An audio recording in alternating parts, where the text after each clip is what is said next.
یہ ایسا بنیادی عقیدہ ہے کہ 1957 سے پہلے پوری امت میں ایک محدث، مفسر، متکلم، فقیہ، عام مسلمان بھی اس عقیدے کا حامل نہیں تھا جو اب ان مماتیوں نے بنایا ہوا ہے۔ اور ان کے عقیدے 1957 میں ایک ڈزا مارا، پھر جناب مجبور ہو گئے 1962 میں حضرت قاری طیب صاحب رحمۃ اللہ علیہ تشریف لائے، پھر ایک عقیدہ بنایا، پھر اس کے بعد اسی طرح بے لگامی کا دور چلتا رہا، جو ہوا اہل علم کے سامنے ہے۔ پھر 2005 میں علاقہ چھچ میں ضرورت پڑی تو پھر جناب علماء کو اکٹھا کیا اور پھر ایک عقیدہ بنایا، اور اس کے بعد پھر وہی پرانا طریقہ، اور پھر وہ ان کے اپنے ہی پڑھے ہوئے کہنے لگے کہ یہ تو انہوں نے عقیدہ بنایا تھا وقتی طور پر، یہ ایک مصلحت تھی۔ بھئی عقائد بھی کبھی مصلحت کے تحت ہوتے ہیں، اور ہمارا عقیدہ الحمدللہ دور صحابہ سے لے کے آج تک ہم چٹان کی طرح اس عقیدے پر مضبوط کھڑے ہیں۔ ہم نے کبھی اپنا عقیدہ نہیں بدلا، نہ کبھی اپنے عقیدے کی صفائیاں پیش کی، اس لیے کہ ہمارا عقیدہ متواتر اور متوارث ہے۔ اور یہ ہم نے کچھ بینر لگائے ہیں، آپ نے پڑھی بھی ہوں گے۔ اب وہی بات ہے نا، سوشل میڈیا ہے، جس کے جو منہ میں آتا ہے وہ کرتا ہے۔ افسوس اس بات کا ہے کہ اس شخص نے ابھی تک وہ تحریر پڑھی نہیں، اور مجھے مزید دکھ اس بات کا ہے کہ ان کے اپنی مسلک کے جو علماء ہیں، مولانا اللہ یار چکڑالوی، مولانا قاضی مظہر حسین صاحب، انہوں نے ان کی کتابیں بھی کوئی نہیں پڑھی۔ یہ پہلے وہ تحریر پڑھیں، اس تحریر میں کیا لکھا ہوا ہے پتہ ہے آپ کو؟ اس تحریر میں یہ لکھا ہوا ہے کہ ہم کوشش کریں گے کہ حضرت سید عنایت اللہ شاہ بخاری رحمۃ اللہ علیہ اس تحریر پہ دستخط کریں۔ اگر انہوں نے دستخط نہ کیے تو ہم ان کے ساتھ نہیں چلیں گے اور انہیں اپنے جلسوں میں نہیں بلائیں۔ سمجھ رہے ہو؟ تیسری چیز یہ لکھی ہوئی تھی کہ حضرت سید عنایت اللہ شاہ بخاری اہل سنت والجماعت ہیں، اور ان کا اختلاف دلائل پر مبنی ہے، ان کا اختلاف دلائل پر مبنی ہے، اور وہ اہل سنت یہ مانتے ہیں حضرت سید عنایت اللہ شاہ بخاری کو اہل سنت والجماعت۔ کون مانتا ہے؟ یہ تو مانتے ہی نہیں، اور اس میں کیا لکھا ہوا کہ وہ اہل سنت۔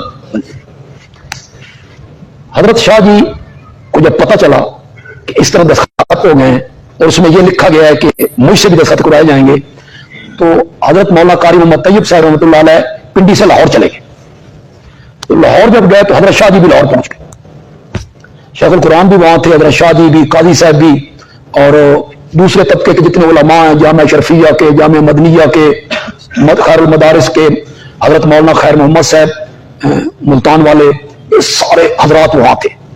شاہ جی کہتے ہیں میں وہاں پہنچا تو میں نے مولانا قاری محمد طیب صاحب سے عرض کیا کہ آپ نے یہ تحریر لکھی ہے اور اس پر دستخط ہوئے، یہ سارے علماء بیٹھے، آپ ثالث بن جائیں اور ان کو کہیں مجھ سے گفتگو کریں، یہی کریں، میں یہی کرنا چاہتا ہوں، آپ کی موجودگی میں کرنا چاہتا ہوں، مجھے دلائل سے سمجھاؤ، دھینگا مشتی سے نہیں، دلائل سے سمجھاؤ، ان کو کہو مجھ سے گفتگو کریں۔ اور اگر نہیں، بالکل شاہ جی کے الفاظ دہرا رہا ہوں، شاہ جی نے کہا اگر مجھ میں حسین کا خون موجود ہے تو پھر کربلا کا یہ میدان اب گرم رہے، میں ہر جگہ ان کو چیلنج کروں گا، اور سب کان کھول کے سنو، جب میرا مناظرہ ہوگا ان کے ساتھ تو شیخ القرآن میرے ساتھ کھڑا، ان کے ساتھ نہیں۔ قاری طیب صاحب کہنے لگے شاہ جی آپ تو بڑے غصے میں آ گئے۔ میں نے کہا غصے میں نہ ہو، آپ نے وہاں یہ تحریر لکھی کہ مجھ سے بھی دستخط کروائے، آپ گفتگو کریں نا مجھ سے، ان کو کہیں مجھ سے گفتگو کریں۔ نماز کا وقت ہوا تو قاری صاحب نے کہا شاہ جی نماز پڑھاؤ۔ میں نے کہا جی تسا آپ پڑھاؤ، انہاں بیچارے نوں لوٹانی نہ پاؤ۔ قاری صاحب نے نوبت بئی یا رسید؟ میں نے کہا جی۔ تو حضرت قاری صاحب نے وہاں ایک تحریر لکھی اور اس میں مخاطب کیا مولانا خیر محمد جلندری، اس میں لکھا حضرت مولانا خیر محمد صاحب، حالانکہ وہ وہاں موجود تھے، زبانی نہیں کہا، تحریر، ان دونوں گروہوں کو ملتان بلائیں اور ان کی گفتگو کرتے.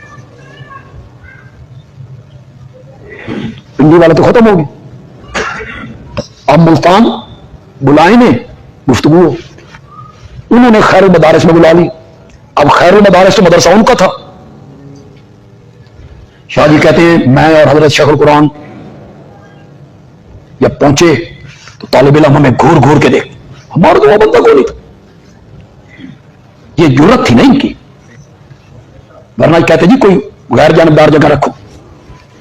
تو طالب علم ہمیں گھور گھور کے دیکھ، جس جگہ پہ تھے وہاں پہنچے تو گفتگو شروع ہوئی.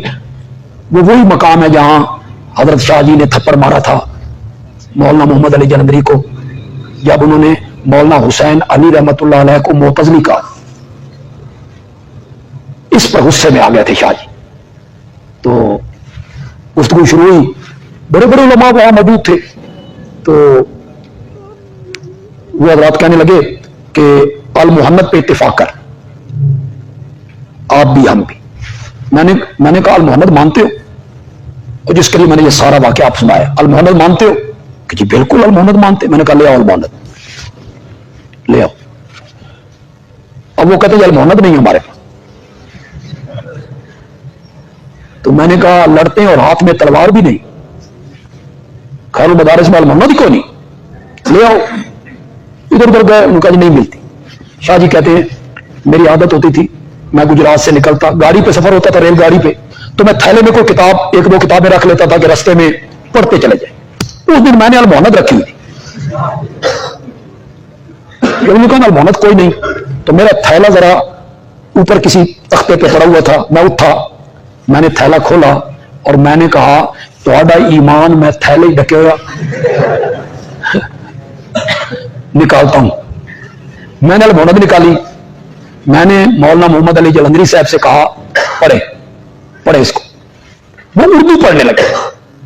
میں نے کہا المحمد اردو میں لکھی گئی تھی کہ نہیں عربی میں. تو میں نے کہا عربی پڑھو نا، اردو ترجمہ تو کسی نے کیا، آپ عربی پڑھے نا. اب وہ عربی نہ پڑھے، وہ کہیں آپ ہمارا امتحان لینا چاہتے. میں نے کہا امتحان والی کون سی بات ہے، آپ عربی پڑھے. ایک اور عالم تھے مولانا لال حسین اختر سے، وہ بھی اس وقت بڑے چیمپئن تھے اس مسئلے کے. میں نے کتاب لے کے ان کو دی، آپ تو مناظر اسلام ہیں، آپ پڑھیں. انہوں نے کہا آپ ہمارا امتحان لینا چاہتے. خیر المدارس کے شیخ الحدیث تھے حضرت مولانا محمد شریف کشمیری رحمت اللہ، حضرت انور شاہ کشمیری کے شاگرد تھے. حضرت شاہ جی ان کی بڑی تعریف کرتے، ان کے علم کی بڑی تعریف کرتے. وہ ذرا فاصلے پہ بیٹھے ہوئے تو انہوں نے کہا شاہ جی آپ پہ ہی پڑھ چھڈو، انہاں کو نہیں پڑھنی، آپ پہ پڑھو. تو شاہ جی نے کہا پھر میں نے پڑھا حیاتہ دنیاویۃ لا برزخیہ. سن رہے ہو کہ کوئی نہیں سن رہے ہو؟ کیا لکھا ہوا اس میں؟ اور یہ کیا کہتے ہیں؟ دنیا بھی ہے لیکن برزخ میں حاصل. اور وہاں کیا لکھا ہوا؟ حیاتہ دنیاویۃ لا برزخیہ، جس کا ترجمہ کرنے والے نے ترجمہ کیا دنیا کی سی ہے. حیات دنیاویت لا برزخیہ، کیا میں نے کیا؟ دنیا کی سی ہے. مولانا سجاد بخاری رحمۃ اللہ علیہ نے اس نے نقطہ نکالا، دنیا کی سی ہے کا مطلب ہے دنیا بھی نہیں ہے، دنیا جیسی ہے، دنیا کی سی ہے. اور شاہ جی کہا کرتے تھے یہ گھیسی کتوں کر دیجیے.